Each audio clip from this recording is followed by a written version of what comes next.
Vlog में मैं share करने वाली हूँ आपके साथ अपनी इवनिंग रूटीन। इधर जुहान जा रहा था स्कूल और अनाया उसे छोड़ने के लिए जा रही थी। अनाया भी साथ चली गई थी। अच्छे ये लोग चले गए थे, मैंने सोचा अनाया भी चली गई, मैं क्लीनिंग कर लेती हूँ। तो इस वाले कमरे की मैंने क्लीनिंग की। आजकल मैं इस वाले कमरे में कम आती हूँ, ना मैं सोती हूँ, क्योंकि जब से इस कमरे में फ्रिज रखा है ना, तो ना हर तरफ ना चीज़ें नज़र आती है। मुझे ना घुटन सी महसूस होती है, तो मैं इस कमरे में होती नहीं। हस्बैंड सोते हैं सोलर पे, इधर कूलर चलता है, हस्बैंड जुहान सो जाते हैं इधर दोपहर में, बट मैं और अनाया बेडरूम में ही होते हैं। मैंने सोचा चलो वो अब अनाया भी नहीं है, अगर वो होती तो उससे लेके मैं सो जाती। मतलब उसने तो रोना था कि मुझे सुला दो दोबारा से। तो मैंने सोचा चलो अपना क्लीनिंग कर लेती हूँ।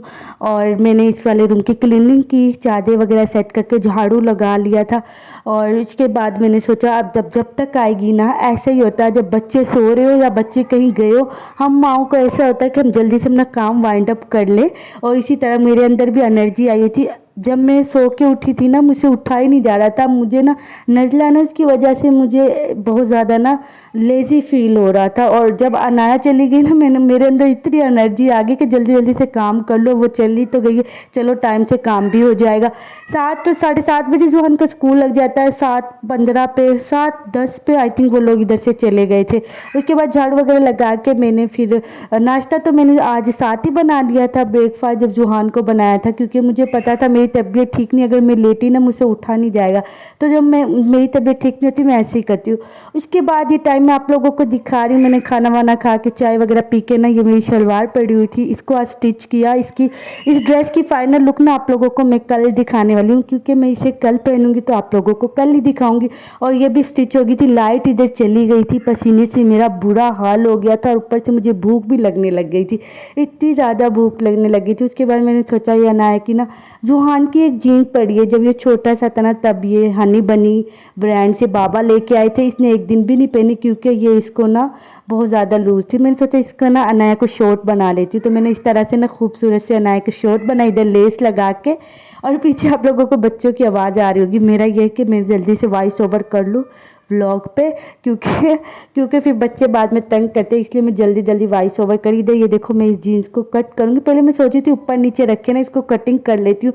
फिर मैंने सोचा मेरी सीज़र चलेगी नहीं, क्योंकि ये मेरी जो सीज़र है ना, ये मेरी सास की, और जो मेरी मशीन है ना, ये मेरी मम्मा की है। ये दोनों ही बहुत पुरानी चीज़ें हैं, तो इसको अभी मैं ना सेट कराऊंगी। उसके बाद मुझे भूख इतनी ज़्यादा लगी थी, कपकपी लगी हुई थी, जिस समय ये था कि कोई मुझे कुछ खिला दे।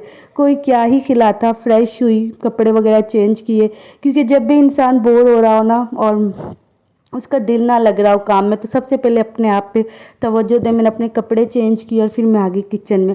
मैंने सोचा चलो बनाना तो मुझे ये चाहे जैसे बनाना हो, क्योंकि भूख भी मुझे लगी है। ऐसी भूख ही लेट गई तो फिर मेरे सर में दर्द होगा। तो मैंने ना, मेरे पास ये बाल्टी मैकरोनी पड़ी हुई थी, मैंने ये बनाई। चिकन नहीं था मेरे पास, और वेजिटेबल में भी मेरे पास बस प्याज ही थी। मैंने वो प्याज कट करके इसमें डाल दी। इसमें इतनी मज़े की बनी थी ये, बहुत ज़्यादा। आप लोग भी ट्राई करना। तो जब प्याज ब्राउन हो गए तो मैंने ना 2-3 लहसुन की जो जुब्बे होते हैं ना, उनको पीस के ना इसके अंदर डाल दिया था, ऐड कर दिया था। और उसके बाद मैंने ना ये मैक्रोनी इसमें डाल दी थी, फिर क्रीम डाल दी थी। अच्छा, मुझे भूख इतनी ज़्यादा लगी थी, मुझे दिमाग में ये नहीं आया पहले मुझे सॉस बनानी है, क्योंकि मसाला जब भुन जाता है उसमें क्रीम ऐड करके, केचप वगैरह डाल के, सॉस बना के, मसाले डाल के, तब उसमें मैक्रोनी ऐड करते। मैंने पहले ही मैक्रोनी ऐड कर दी, कभी कभी हो जाती है मिस्टेक भी। फाइनल टच देने के लिए मैंने केचप ऐड किया। इधर मैं आप लोगों को नया का ड्रेस दिखा रही हूँ, इतना प्यारा बना था ये देखे। और ऊपर से ये लूज है ना, इधर भी मैंने लास्टिक डाल दी थी। और ये अनाया की शर्ट है। अभी मैं आप लोगों को पहना के इसकी फाइनल लुक आप लोगों को दिखाती हूँ। बहुत प्यारी प्रिंसेस लग रही थी ये, और इस तरह से इसकी ये शर्ट थी। ये मेरा सूट है इस तरह का। अभी मैंने पहना तो नहीं, जब पहनूंगी आप लोगों को दिखाऊंगी। अनाया को मैंने पहना देता। अनाया को मैंने बोला इसके साथ ये वाली सॉफ्टी पहन लो, इतनी प्यारी लगेगी, पर नहीं, उसने नहीं पहनी। वो अपनी मर्जी चलाती है अभी से, और ये वाली सॉफ्टी मैं अनाया को ये वाला ड्रेस पहनाने के लिए इतनी एक्साइटेड थी। मैंने इसको ये वाला ड्रेस पहना दिया। पहले मैं सोची थी कल फ्राइडे वाले दिन पहनाऊंगी, फिर मैंने आज ही पहना दिया। मैंने कहा नहीं, मुझसे वेट नहीं हो रहा, कल क्या पता मैं इसको और स्टिच कर दूँ। और ये वाली सॉफ्टी ये पहन नहीं रही थी, मैं कह रही थी ये वाली पहन लो, पिक अच्छी आएगी। पर चलानी तो उसने अपनी मर्जी है ना, अभी से टिड्डी सी ने, तो उसने ये वाली सॉफ्टी पहनी थी। अच्छा, मुझे बड़ी खुशी होती है जब मैं ड्रेस स्टिच करके अपनी बेटी को अपने हाथों से पहनाती हूँ ना, बहुत खुशी होती है। मेरा सारा दिन उससे नज़र ही नहीं हटती। और मुझे स्टिचिंग आती भी नहीं थी, और जब से ये पैदा हुई है मैंने स्टिचिंग सीख ली सिर्फ इसके लिए। उसके बाद मैंने ज़ोहर की नमाज़ अदा की, नमाज़ अदा करके उठी। ये दोनों नमूने इस तरह से मेरे पास बैठे हुए थे। अनाया तो ऊपर ही बैठ जाती है, और ये जुहान भी उठ के आ गया था। किस किस के बच्चे ऐसे बैठे हैं। हम मिलेंगे नेक्स्ट व्लॉग में। अल्लाह हाफिज़।